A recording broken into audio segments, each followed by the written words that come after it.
வானம் எனக்கு சிங்காசனம், பூமி எனக்கு பாதபடி என்று சொன்னவரே, வாக்கு கடனாத திருமூச்சுகளினால விண்ணப்பம் பண்ணுகிறவரே, ஆண்டவரே உம்மை துதிக்கிறோம், உம்மை வாழ்த்துகிறோம்.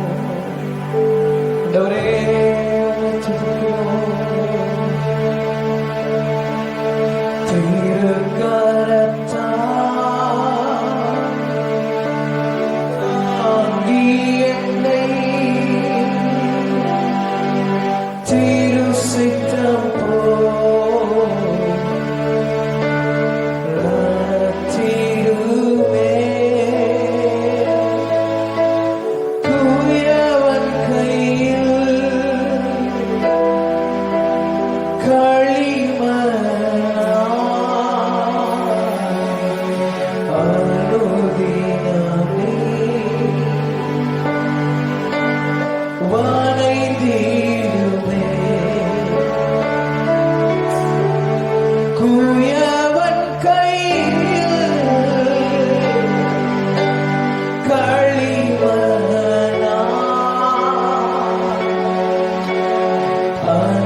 சர்வவல்லமையுள்ள தேவன் ஒருவராய் சாவாமை உடையவர்.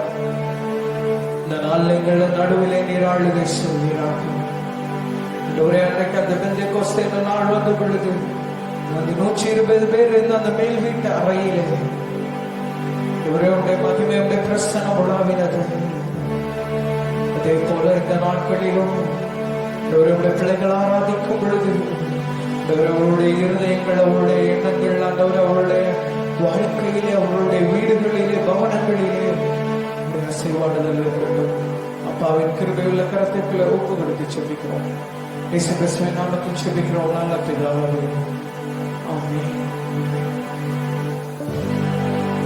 நாம் எல்லாருக்கும் தெரிந்த ஒரு பாடலை பாடும்.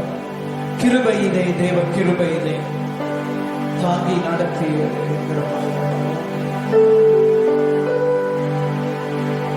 கிருபையிலே, தேவ கிருபையிலே, கிருபையிலே, தேவ கிருபையிலே தாங்கி நடத்தியதே இயேசுவிலே, சொன்னேசரிலே அகமருதே நாம் ஆனந்திப்போம். இயேசுவிலே, சொன்னேசரிலே அகமருதே நாம் ஆனந்திப்போம். கிருபையிலே, கிருபையிலே, தேவ கிருபையிலே, கிருபையிலே, தேவ கிருபையிலே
இந்த வியாதியின் வேதனையும் வைத்தியராய் ஒரு அல்லேலூயா சொல்லுவோமா? வார்த்தையினால் அவர் தீர்த்தார். அவருடைய வார்த்தை நம்மை குணமாக்குகிறது. அவருடைய வார்த்தை நம்மை உயிர்ப்பிக்கிறது. நமக்கு இருக்கக்கூடிய வேதனையும் வியாதியும் கர்த்தருடைய வார்த்தையினாலே சுகத்தை கொண்டு வரக்கூடியது. அவர் நல்ல தகப்பன், அவர் நல்ல வைத்தியர், நம்முடைய காயங்களை கட்டுகிற நல்ல வைத்தியர். ஒரு இன்னொரு பாடலை பாடி கர்த்தரை நாம் ஆராதிக்கலாம். தேவ கிருபை என்றும் உள்ளது, அவர் கிருபை என்றும் உள்ளது என்கிற பாடலை பாடி கர்த்தரை நாம் ஆராதிக்கலாம். தேவ கிருபை என்றும் உள்ளது, அவர் கிருபை என்றும் உள்ளது. அவரை போற்றி துதித்து பாடி அல்லேலூயா என்றால் பரிபோம். இயேசுவை போற்றி துதித்து பாடி அல்லேலூயா என்றால் பரிபோம். தேவ கிருபை என்றும் உள்ளது, அவர் கிருபை என்றும் உள்ளது. அவர்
பாதையிலே அவர் நமக்கு ஒளியாய் வந்தார்.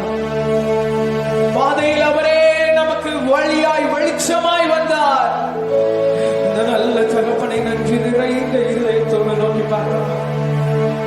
நம்முடைய கஷ்டத்தின் நேரத்திலே, நம்முடைய துன்பத்தின் பாதைகளிலே, நம்முடைய வேதனைகளின் நேரத்திலே நமக்கு துணையாய் நின்று நம்மை நடத்தி சென்றவர் அவர். அவரை நம்ம நன்றியோடு நம்ம நோக்கி பார்க்கலாம். ஜீவனின் அதிபதியே நீர் எனக்கு ஜீவனில் ஆட்சி செய்யவே. ஜீவனின் அதிபதியே நீர் எனக்கு ஜீவனில் ஆட்சி செய்யவே. ஜீவிய காலமதிலும் என் இயேசுவே சேவித்தே துதி சாற்றுவே.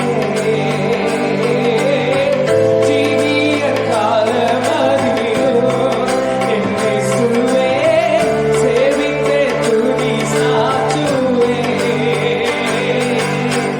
எண்ணில் அடங்கு கோடி நன்மைகளை சொன்னார். எண்ணியே நன்றியாலே என்றென்றும் புகழ்வே. எண்ணில் அடங்கு கோடி நன்மைகளை சொன்னார். எண்ணியே நன்றியாலே என்றென்றும் புகழ்வே. எண்ணில் அடங்கு கோடி நன்மைகளை சொன்னார். எண்ணியே நன்றியாலே என்றென்றும் புகழ்வே.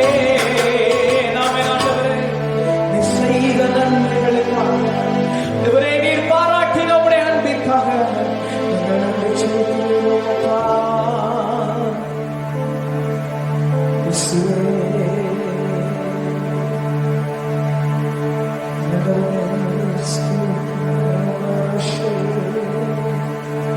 மகிமையை பெற்றிடுகிறோம்.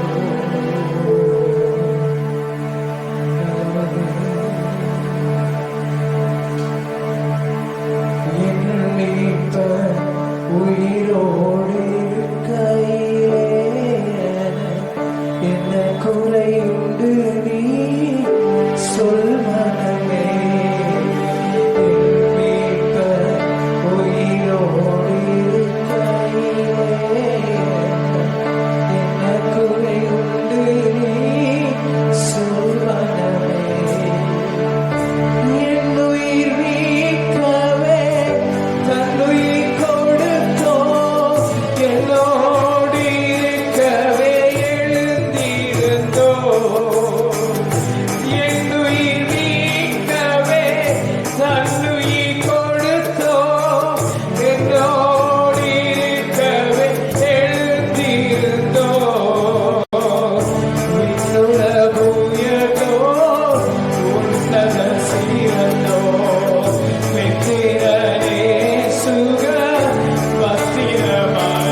பார்த்து முகங்கள் பிரகாசம் அடைந்தன என்று எழுதப்பட்டிருக்கிறது.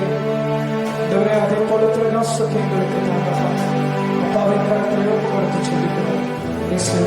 நாமத்தை சொல்லிக்கிறோம் நல்ல பிதாவே. ஆமென், ஆமென், ஆமென்.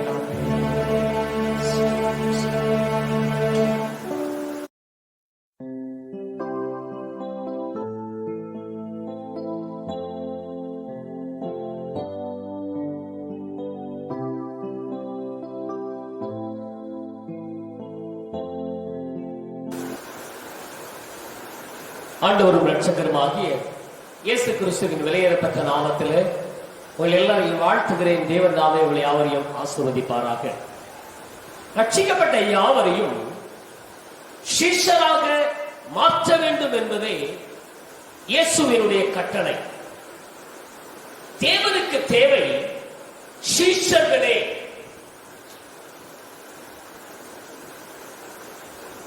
இன்னைக்கு சீஷர்கள் மிகவும் குறைந்து இருக்கிறார்கள்.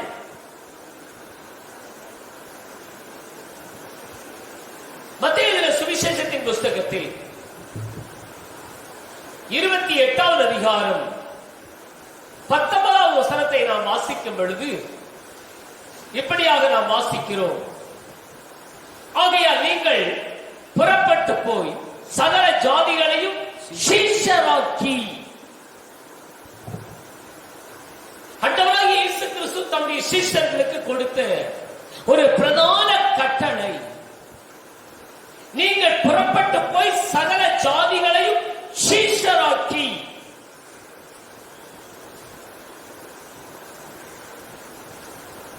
சீஷர்களாக உருவாக்கப்பட வேண்டும்.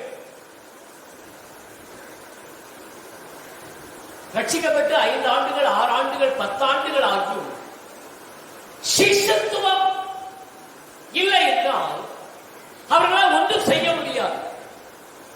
தேவ சித்தம் செய்ய முடியாது. நீங்கள் போய் சகல ஜாதிகளை சீஷராக்கணும். அதற்கு பிற்பாடுதான் சிஷ்யத்துவத்திற்கு பின்புதான் ஞானஸ்தானம் என்று நாம் அந்த பகுதியிலே வாசிக்கிறோம். அப்போஸ்தலர் நடவடிக்கையின் புஸ்தகத்தில் 6ஆம் அதிகாரம்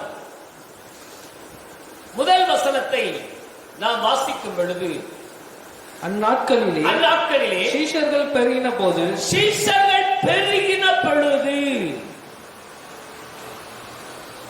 அந்நாட்களிலே சீஷர்கள் பெருகின பொழுது 7வது வசனத்துல தேவ வசனம் விருத்தி அடைந்து சீஷருடைய தொகை எருசலேமிலே மிகவும் பெருகிற்று. இந்த கடைசி நாட்களிலே சீஷருடைய தொகை பெருக வேண்டும். சீஷர்கள் பெருக வேண்டும்.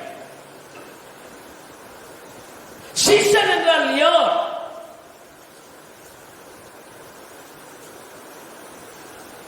ஒரு குருவை போல இருக்கிறவர் தான் சீஷன்.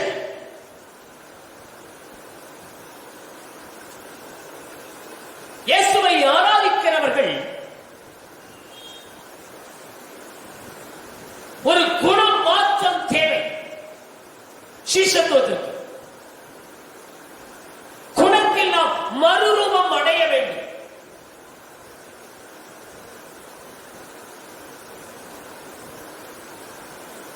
லூக்கா சுவிசேஷம் 6ஆம் அதிகாரம் 40வது வசனத்தை வாசிக்கும் பொழுது, சீஷன் தன் குருவுக்கு மேற்பட்டவன் அல்ல. சீஷன் தன் குருவுக்கு மேற்பட்டவன் அல்ல. தேறினவன் எவனும் தன் குருவை போலவே இருப்பான். சீஷன் என்கிறவன் குருவுக்கு மேற்பட்டவன் அல்ல. தேறினவன் எவனும் குருவை போல இருப்பான். அவர் தேவனை ஆராதிக்கிற தேவனுடைய பிள்ளைகள், இயேசுவானவர் நமக்கு குருவாக இருக்கிறார். நாம் சீஷர்களாக இருக்கிறோம். நாம் குருவை போலவே இருக்க வேண்டும். நம்முடைய சிந்தனைகள், நம்முடைய செயல்பாடுகள், நம்முடைய பேச்சுகள், நம்முடைய எல்லா காரியங்களையும் அந்த குருவை போலவே இருக்க வேண்டும். அவரை பிரதிபலிக்கிற பிம்பங்களாக நாம் மாற வேண்டும். மத்தேயு சுவிசேஷம்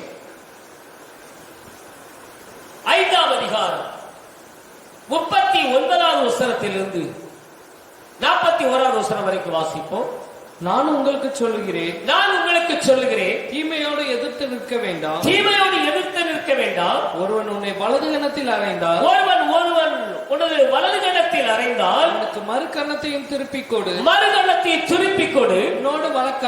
உன்னோடு வழக்காடி வஸ்திரத்தை எடுத்துக்கொள்ள வேண்டும் என்று இருக்கிறவனுக்கு, வஸ்திரத்தை எடுத்துக்கொள்ள வேண்டும் என்று இருக்கிறவனுக்கு அங்கேயே விட்டுவிடு. ஒருவன் உன்னை ஒரு மைல் தூரம் வர பலவந்தம் பண்ணினால், அவனோடு கூட 2 மைல் தூரம் போ. ஒரு சீஷனுடைய அனுபவம் இதான் இருக்க வேண்டும். தீமையோடு நாம் எதிர்த்து நிற்கக்கூடாது. ஒருவன் ஒரு கன்னத்தில் அறைந்தால் அவனுக்கு மறு கன்னத்தை திருப்பிக் கொடு. நான் வேடிக்கையாக ஒரு வாலிபர் இடத்துல கேட்டேன். சபைக்கு வருகிற ஒரு வாலிபர் இடத்துல, தம்பி, நீ படிக்கிற இடத்துல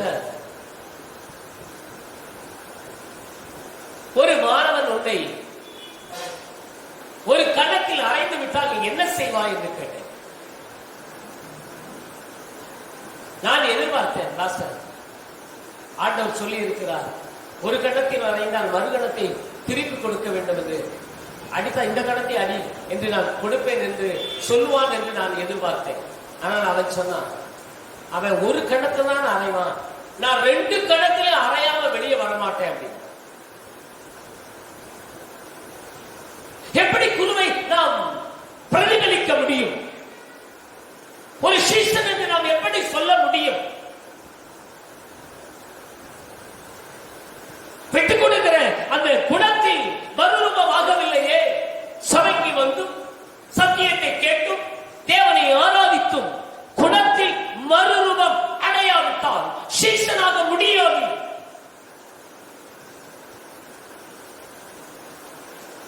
நம் ஆண்டவர் முற்றிலும் வேறுபட்டவர்.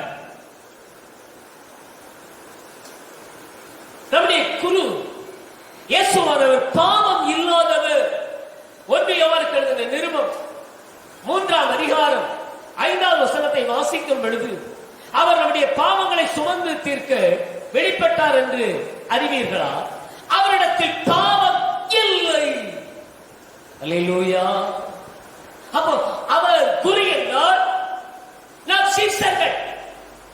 அப்பா பிதாவே என்று அழைக்கத்தக்க புத்திர சுவிகாரத்தை பெற்றிருக்க ஒரு தேவனுடைய பிள்ளை, அவருக்குள் பாவம் இல்லை என்றால் நமக்குள்ள பாவம் இருக்கக்கூடாது.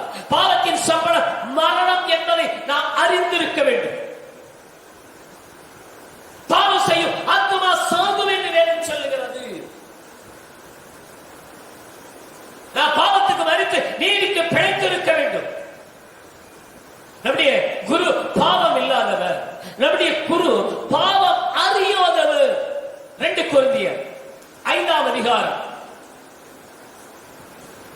21வது வசனத்தை வாசிக்கும் பொழுது, நாம் அவருக்குள் தேவனுடைய நீதியாகும்படிக்கு பாவம் அறியாத அவரை நமக்காக பாவமாக்கினார். பாவம் அறியாதவர். நம்முடைய குரு பாவம் இல்லாதவர், நம்முடைய குரு பாவம் அறியாதவர். எபிரேயர் 7:26 பாவிகளுக்கு விலகினார் என்று நாம் பார்க்கிறோம். எபிரேயர் 7:26 வாசிக்கும் பொழுது, பரிசுத்தரும் குற்றமற்றவரும் மாசில்லாதவரும் பாவிகளுக்கு விலகினவரும் வானங்களில் உயர்ந்தவருமாயிருக்கிற இவ்விதமாய் பிரதான ஆசாரியரே நமக்கு ஏற்றவராயிருக்கிறார். நம் குரு பாவிகளுக்கு விலகினவர். அப்போ சீஷன் என்கிறவன் பாவம் இல்லாதவனாக இருக்க வேண்டும். சீஷன் என்கிறவன் பாவம் அறியாதவனாக இருக்க வேண்டும். சீஷன் என்கிறவன் ஒரு சூத்திரம் பாவிகளுக்கு விலக வேண்டும். பாவிகளுடைய வழியில் நில்லாமல் என்று சங்கீதத்தில் வாசிக்கிறோம். பரியாசக்காரர் உட்காரும் இடத்தில் உட்காராமலும் என்று நாம் சங்கீதத்தில் வாசிக்கிறோம். 2 சாமுவேல்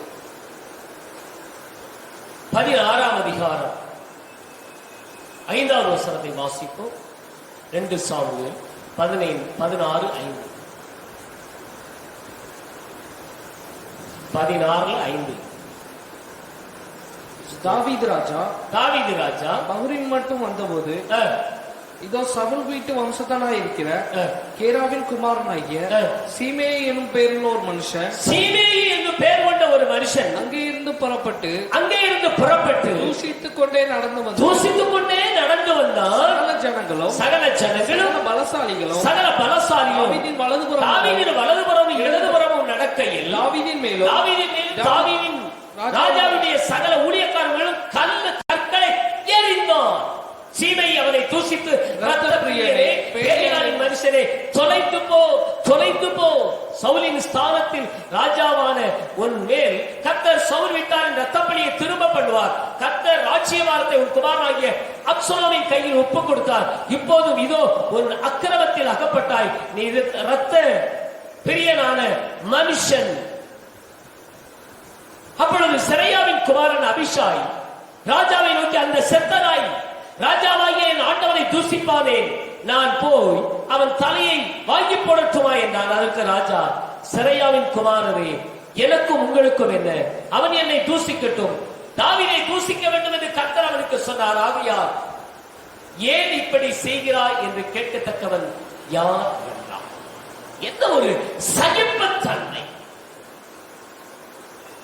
ஒரு பழைய பாட்டு விசுவாசிக்க இவ்வளவு சகிப்புத்தன்மை இருக்குமே என்றால், ஒரு புதிய ஏற்பாட்டின் திருச்சபையின் மக்களாகிய நமக்குள், சிஷ்டர்கள் என்று சொல்கிற நமக்குள் எவ்வளவு சகிப்புத்தன்மை இருக்க வேண்டும். அதான் நம் குணத்தில் மறுரூபம் அடைய வேண்டும். நம்முடைய குணம் மறுரூபமாக வேண்டும். அப்ப சிஷ்டன் என்கிறவன் அந்த குருவை போல இருக்கிறவன். பிதாவின் சித்தத்துக்கு மாறாக ஒன்றையும் குமாரனாகிய இயேசுவானவர் இந்த பூமியிலே செய்யல. அவருடைய சித்தத்தை முழுமையாக செய்தார். அதே போல நம் ஆண்டவராகிய இயேசுவானவர் நமக்கு குருவாக இருக்கிறார். அவருக்கு சிஷ்யராக இருக்கிற நாம் அவரை போல நாம் மறுரூபமாக வேண்டும்.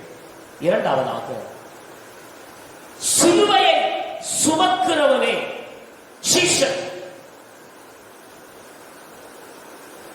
நீங்கள் கனம் பெற வேண்டுமா? உங்களுக்கு அற்புதம் நடக்க வேண்டுமா? இயேசுவை சுமக்க வேண்டும்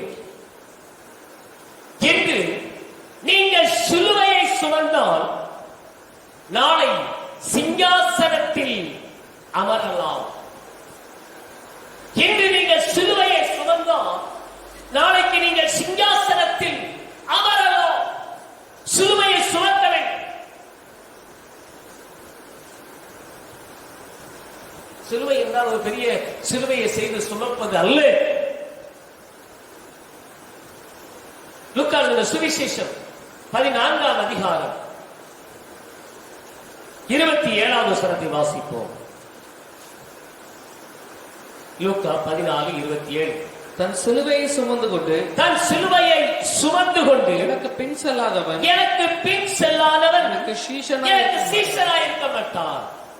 தன் சிலுவையை சுமந்து கொண்டு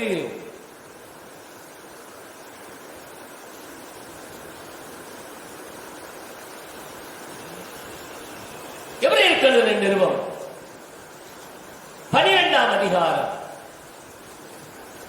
2வது வசனத்தை வாசிப்போம். 12:2. அவர் தமக்கு முன்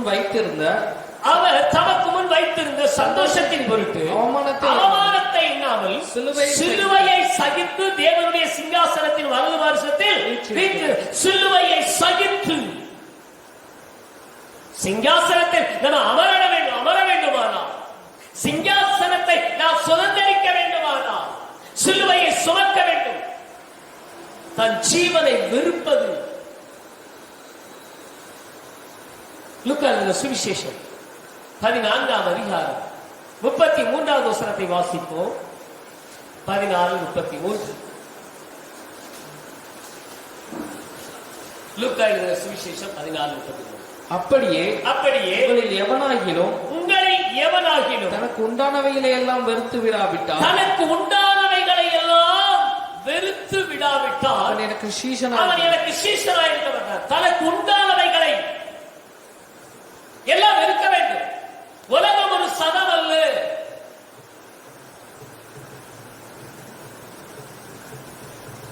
அதையெல்லாம் வெறுக்கணும். ஒரு சீஷன் தன்னை முழுமையாக வெறுக்க வேண்டும். தனக்கு உண்டான எல்லாவற்றையும் வெறுக்க வேண்டும்.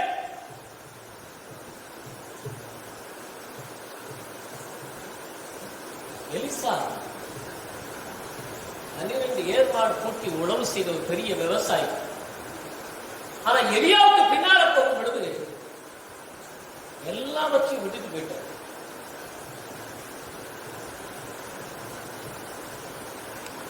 அதான் சீஷன். ஆகவேதான் எலியாவை காட்டிலும் எலிசா அற்புதங்களை செய்தான். ரெட்டிமான வல்லமையை பெற்றுக் கொண்டார். தனக்குரியவர்களை வெறுக்கிறவன் தான் சீஷன்.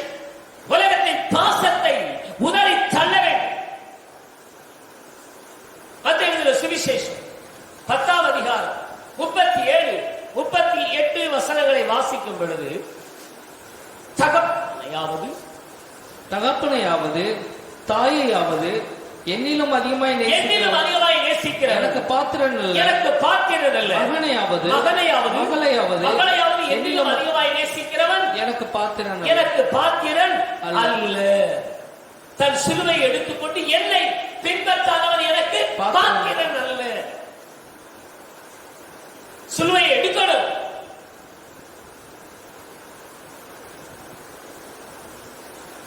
நமக்காக நாம் வாழாமல் கிறிஸ்துவுக்காக வாழ வேண்டும். பாடுகள் வரட்டும், உபத்திரவங்கள் வரட்டும், நெருக்கங்கள் வரட்டும், கட்டுகள் வரட்டும், இழப்புகள் வரட்டும், கிறிஸ்துவுக்காக பாடுகளை சுமப்பதான் சிலுவை. கிறிஸ்துவுடைய சுவிசேஷத்தை நிமித்தம்.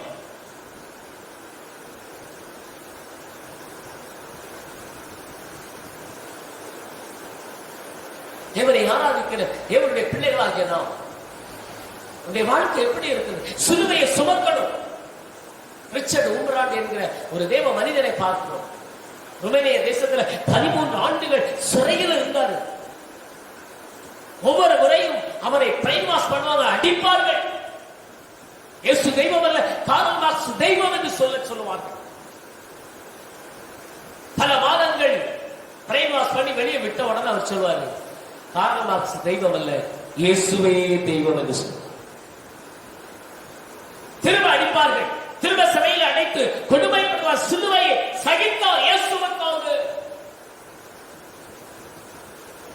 தேவனை ஆராதிக்கிற தேவனுடைய பிள்ளைகள் நாம் நமக்காக வாழாமல் கிறிஸ்துவுக்காக வாழுகிறவன் தான் சீஷன். அவன்தான் சிலுவையை சுமக்கிறவன். கலாத்தியருக்கு எழுதின நிருபத்தில் 2ஆம் அதிகாரம் 20ஆம் வசனத்தை நாம் வாசிக்கும் பொழுது, கிறிஸ்துவுடனே கூட சிலுவையில் அறையப்பட்டேன், ஆயினும் பிழைத்திருக்கிறேன். இனி நான் அல்ல, கிறிஸ்துவே என்னில் பிழைத்திருக்கிறார். நான் இப்பொழுது மாம்சத்தில் பிழைத்திருக்கிறேன்.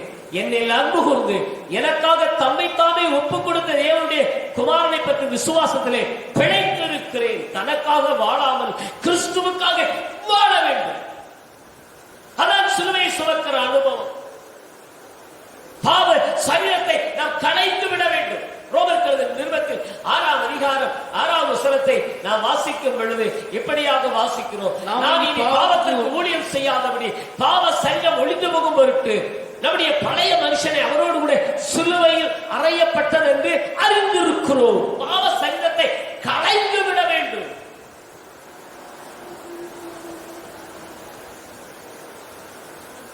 கிறிஸ்துவின் நிமித்தம் தூஷணங்களை நாம் சகிக்கணும்.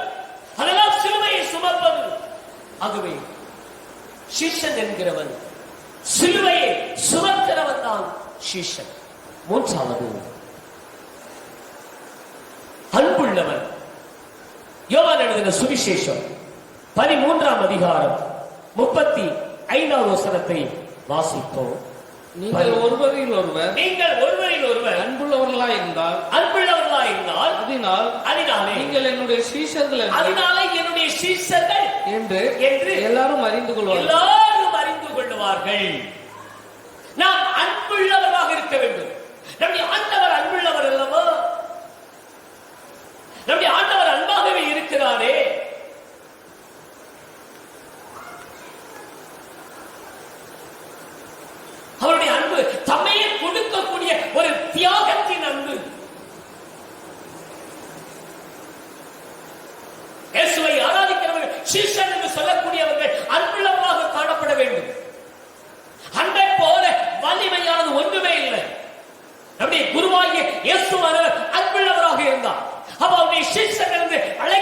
இருக்கிற நாம் அன்புள்ளவர்களாக இருக்க வேண்டும். அன்பை போல வலிமையானது ஒன்றுமே இல்லை. 1 யோவானுக்கு எழுதின நிருபம் 3ஆம் அதிகாரம் 23ஆவது வசனத்தை வாசிப்போம்.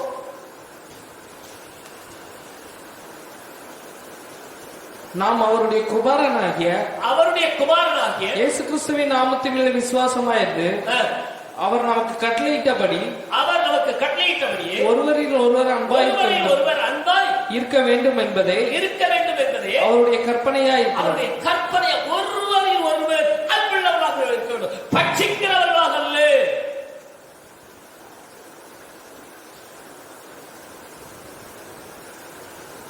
நாம் அன்பை காட்ட வேண்டும், கிறிஸ்துவினுடைய அன்பை காட்ட வேண்டும் உலகத்திற்கு. அந்த அன்பினாலே இவர்கள் தேவனுடைய பிள்ளைகள் என்று அறிந்து கொள்வார்கள். அன்னை தெரேசா அவர்கள் ஒருமுறை தன்னுடைய இல்லத்திற்கு அந்த ஏழ்மையான மக்களுக்கு, அது தொழுநோயாளிகளுக்கெல்லாம், கைவிடப்பட்டவர்களுக்கெல்லாம் ஆகாரம் கொடுக்க வேண்டும் என்பதற்காக கல்கத்தா மாநகரிலே ஒரு ஐஸ்வர்யவானை ஒருவரை சந்தித்தார். அவரிடத்தில் போய் தன்னுடைய 2 கரங்களை நீட்டி அந்த அம்மா கேட்டாங்க, எங்களுடைய இல்லத்துல இவ்வளவு மக்கள் இருக்கிறாங்க, இவ்வளவு ஏழ்மையானவர்கள், தொழுநோயாளிகள் இருக்கிறாங்க, இவ்வளவு சிறுவர்கள் இருக்கிறாங்க, கைவிடப்பட்டவர்கள் இருக்கிறாங்க, அவர்களுக்கு ஒருவேளை ஆகாரத்திற்கு நீங்கள் உதவி செய்ய வேண்டும் என்று தன்னுடைய 2 கரங்களை நீட்டி கேட்டாங்க. அந்த ஐஸ்வர்யவான் உமிழ் நீரை அந்த அன்னை தெரேசாவுடைய கையில உமிழ்ந்து விட்டான்.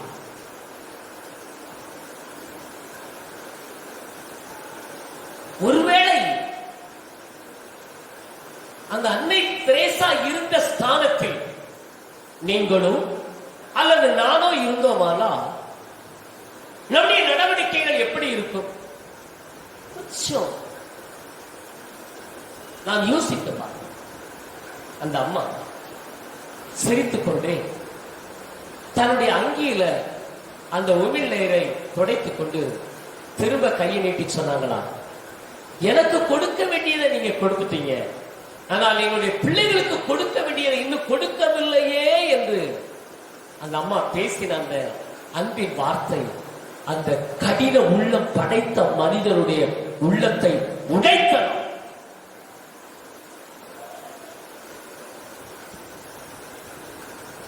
தேவனை ஆராதிக்கிற தேவனுடைய பிள்ளைகள் அன்புள்ளவர்களாக இருக்க வேண்டும். அவர்கள் சீஷர்கள். அதே யோவானுக்கு எழுதின நிருபத்தில் 1 யோவான் 4ஆம் அதிகாரம் 7-8 வசனங்களை வாசிப்போம். 7-8 வசனங்கள். 1 யோவான் 4:7-8. பிரியமானவர்களே, ஒருவரில் ஒருவர் அன்பாயிருக்க கடவோம். ஏனெனில் அன்பு தேவனால் உண்டாயிருக்கிறது. அன்புள்ள எவனும் தேவனால் பிறந்து அவரை அறிந்திருக்கிறான். அன்பில்லாதவன் தேவனை அறியான். தேவன் அன்பாகவே இருக்கிறார். அன்பு யாராவது எங்கே பிறந்திருக்கிறான்? தேவனால். அப்போ சீசன் என்கிறவர் அன்புள்ளவராக இருக்க. உங்களுடைய வாழ்க்கையில பாடுகள் இருக்கலாம், ஒருவர் உங்களுக்கு நெருக்கத்தை கொடுக்கலாம், துயரத்தை கொடுக்கலாம், இழப்பை கொடுக்கலாம். ஆனால் அவர்களிடத்தில் நீங்கள் அன்பை செலுத்த வேண்டும். அன்பை செலுத்த வேண்டும்.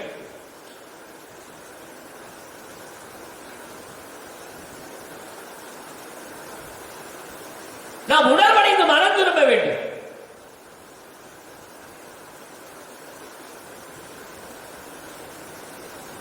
நான் ரட்சிக்கப்படுவதற்கு முன்பு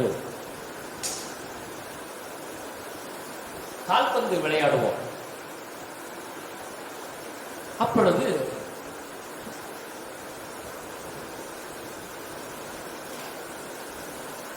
இன்னொரு கூட விளையாடின ஒரு சகோதரன் ஏதோ வார்த்தை பேசினதுனால அவனை அடித்து விட்டேன் ஒரு மாலை நேரத்தில். நான் பெரிய வீரனும் அல்ல, அவன் ஒரு பெரிய எதிரியும் அல்ல. அவன் ஒரு கோளை, நானும் ஏதோ எமோஷன்ல அவருடைய கன்னத்தில் அடித்து விட்டேன் அந்த கடினமான வார்த்தையை நிமித்தம். அப்ப ரட்சிக்கப்படலை. நான் இயேசுவை அறிந்த பிற்பாடு, தேவனுடைய வார்த்தைகளை எல்லாம் நான் அறிந்த பிற்பாடு, நான் அவனிடத்துல மன்னிப்பு கேட்டேன். அதுவரைக்கும் அவன் என்னை ஒரு மாதிரி பார்த்து கொண்டு போவான், நானும் அவரை ஒரு விரோதியை போல பார்த்து கொண்டு போவேன்.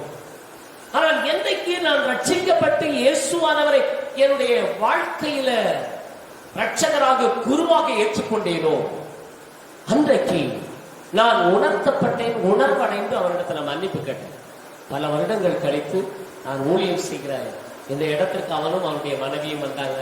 நல்ல ஆகாரங்கள் எல்லாம் கொடுத்து ஒரு நாள் தங்க வைத்து அவர்களுக்கு அன்பு பாராட்டி அனுப்பினோம்.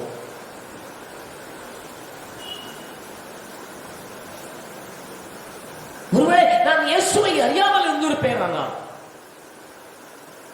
அந்த இயேசுவினுடைய அன்பு எனக்குள் ஊற்றப்படாமல் இருந்திருக்கவேனால், அந்த அன்பை நான் வெளியே காட்டாமல் இருந்திருப்பேன், ஆனால்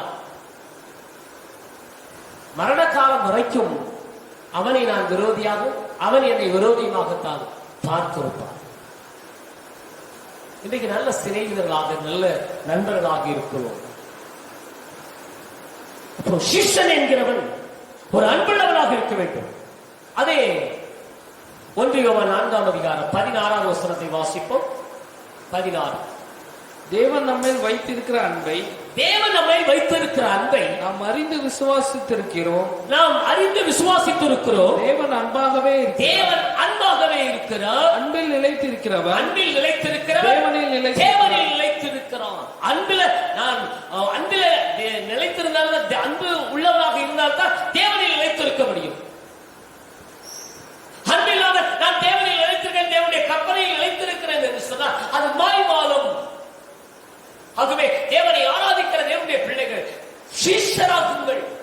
அப்ப சீஷன் என்கிறவன் முதல்ல குருவை போல இருக்கிறவன், இரண்டாவது சிலுவையை சுமக்கிறவன், மூன்றாவது அவன் அன்புள்ளவன், நான்காவது அவன் கற்றுக்கொள்ளுபவன். கற்றுக்கொள்ள வேண்டும்.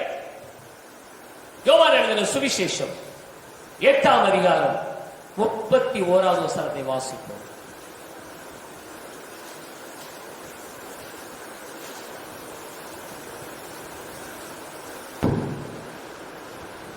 இயேசு தம்மை விசுவாசித்த யூதர்களை நோக்கி, நீங்கள் என் உபதேசத்திலே நிலைத்திருந்தால், என் உபதேசத்தில் நிலைத்திருந்தால் மெய்யாகவே என் சீஷராய் இருப்பீர்கள். உபதேசத்தில் நிலைத்திருந்தால்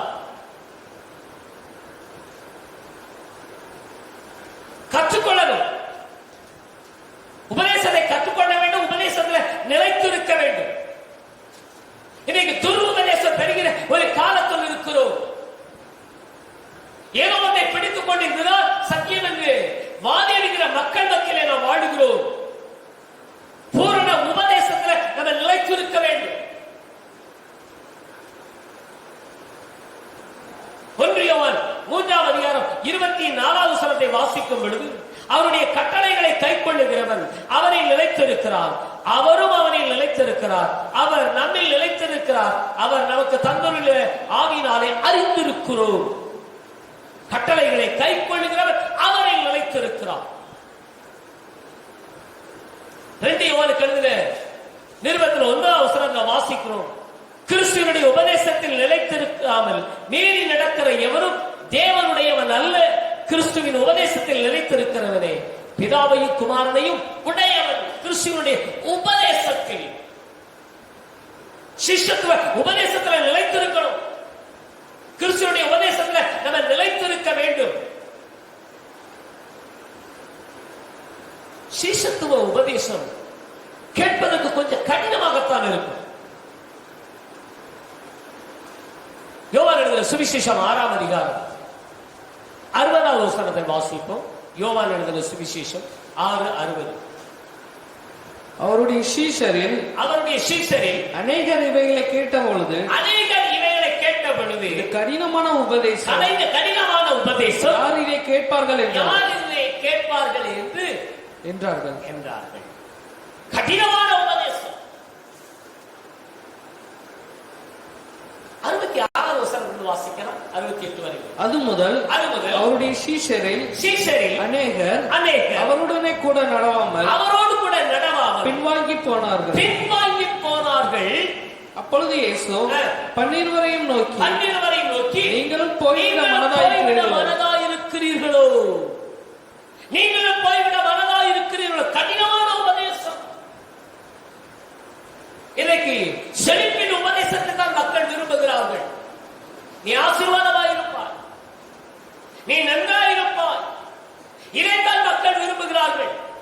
பாவத்தை கண்டித்து உணர்த்தும் பொழுது ஏற்றுக்கொள்ள மனமில்லை. இன்னைக்கு இளைய தலைமுறைகளுக்கு கற்றுக்கொள்வதற்கு விருப்பமில்லை. ஆசீர்வாதத்தை பிடித்து விட வேண்டும் என்று துடிக்கிறார்கள். ஆனால் சிஷ்யத்த உபதேசத்தை கேட்பதற்கு விருப்பமில்லை. எப்படினாலும் வாழலாம், ஞாயிற்றுக்கிழமை ஆராதனைக்கு மாத்திரம் நீங்கள் வந்தா போதும் என்ற நிலைக்கு இன்றைக்கு சபைகள் மாறிக்கொண்டிருக்கிறது.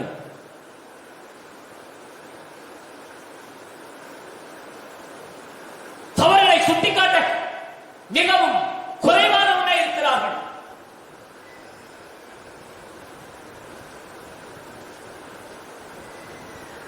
கற்றுக்கொள்ள வேண்டும்.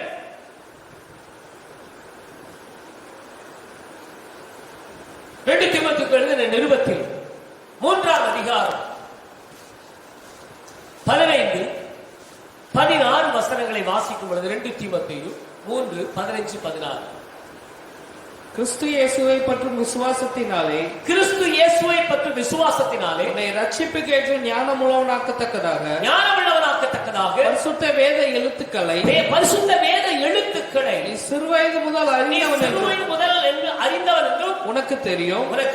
வேத வாக்கியங்கள் எல்லாம் தேவ ஆவியினாலே அருளப்பட்டிருக்கிறது. வேத வாக்கியங்கள் எல்லாமே தேவ ஆவியினாலே அருளப்பட்டிருக்கிறது. ஒரு மனிதனால் எழுதப்பட்டது அல்ல, மனிதனுடைய கற்பனைகளும் அல்ல, தேவ ஆவியினாலே அருளப்பட்டது. ஆகவே ஒரு சிஷ்யன் என்கிற கற்றுக்கொள்கிறேன், சொல்லும்படியே கேட்கிறேன், கர்த்தருடைய புஸ்தகத்தை தேடி வாசியுங்கள் என்று எசையா 34:16 வாசிக்கிறோம். கர்த்தருடைய வேதத்தை தியானிக்க வேண்டும் என்று சங்கீதம் 1:2 வாசிக்கிறோம். கர்த்தருடைய வேதத்தின்படி நடக்க பழகு என்று யாக்கோபு 1:22 வாசிக்கிறோம். கர்த்தருடைய வார்த்தையை நாம் மனனம் செய்ய வேண்டும். சங்கீதம் 119 11வது வசனத்தை வாசிப்போம். நான் உமக்கு விரோதமாய் பாவம் செய்யாதபடிக்கு உமது வாக்கை என் இருதயத்தில் வைத்து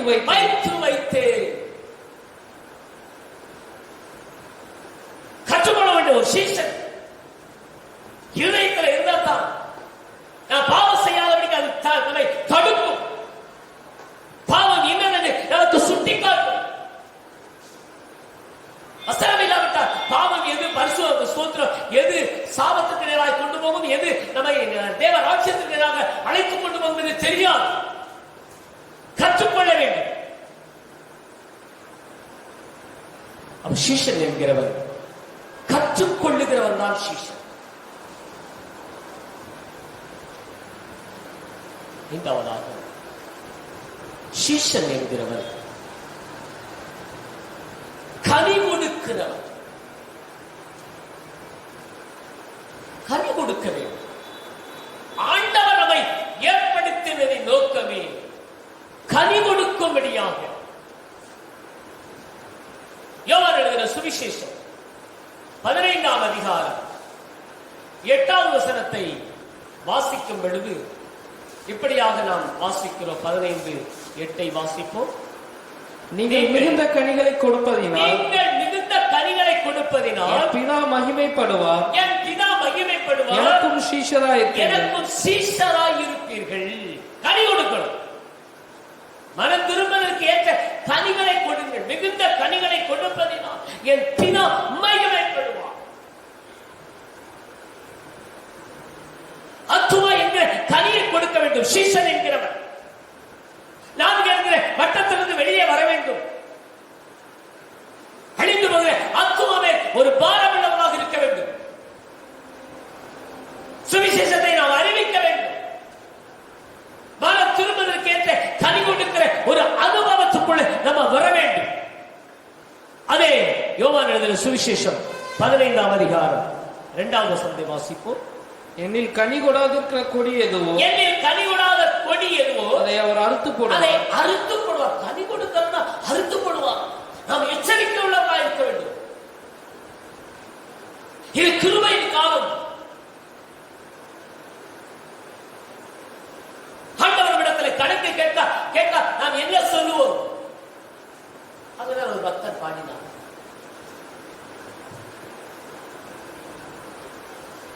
தேவன் வருவார், கணக்கு கேட்பார், எப்படி செவித்தாய் என்பார். தேவன் வருவார், கணக்கு கேட்பார், எப்படி செவித்தாய் என்பார். என்ன சொல்ல, எப்படி சொல்ல, தலை குனிவோ ஏறோ. என்ன சொல்ல, எப்படி சொல்ல, தலை குனிவோ ஏறோ. ஆளில்லை, ஆளில்லை, அழுது ஜெபிக்க ஆளில்லை, ஆளில்லை, ஆளில்லை, அழுது ஜெபிக்க ஆளில்லை. செந்தி சிந்தி தேச ஜெபித்தார், கண்ணு சிந்த ஆளில்லை. செந்தி சிந்தி தேச ஜெபித்தார், கண்ணு சிந்த ஆளில்லை. ஆண்டவர் வருவார். நான் சீக்கிரமாய் வருகிறேன் சொல். ஆண்டவர் கணக்கு கேட்பார். நாம் என்ன சொல்லுவோம்? யோவான் எழுதின சுவிசேஷம் 15ஆம் அதிகாரம் 4-5 வசனங்களை நாம் வாசிப்போமே. 4-5 வசனங்களை வாசி. என்னில் நிலைத்திருங்கள், என்னில் நிலைத்திருங்கள், நானும் உங்களில் நிலைத்திருப்பேன். நானும் உங்களில் நிலைத்திருப்பேன். கொடியானது திராட்சை செடியில் நிலைத்திராவிட்டால், திராட்சை செடியில் நிலைத்திராவிட்டால் அது தானாய் கனி கொடுக்க மாட்டாது. நீங்களும் என்னில் நிலைத்திராவிட்டால் கனி கொடுக்க மாட்டாது. கனி கொடுக்கும். ஆண்டவர்கள் நிலைத்திருக்க வேண்டும். அவருடைய உபதேசத்தில் நிலைத்திருக்க வேண்டும். அவருடைய அன்பிலே நிலைத்திருக்க வேண்டும். அவனா கனி கொடுக்க முடியும். அதே யோவான் 16வது வசனத்தை வாசிங்க. நீங்கள் என்னை தெரிந்து கொள்ளவில்லை, நீங்கள் என்னை தெரிந்து கொள்ளவில்லை, நான் உங்களை தெரிந்து கொண்டேன். நீங்கள் என் நாமத்தினாலே பிதாவை கேட்டுக்கொள்வது எதுவோ அதை அவர் உங்களுக்கு கொடுக்கத்தக்கதாக நீங்கள் போய் கனி கொடுக்கும்படிக்கும், உங்கள் கனி நிலைத்திருத்தும்படிக்கும் நான் உங்களை ஏற்படுத்தினேன்.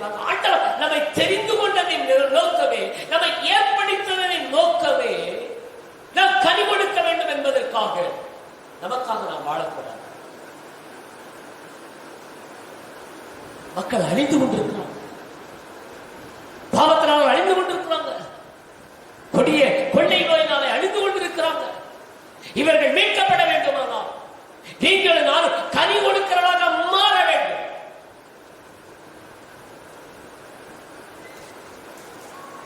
நாம் கனி கொடுக்க வேண்டும்.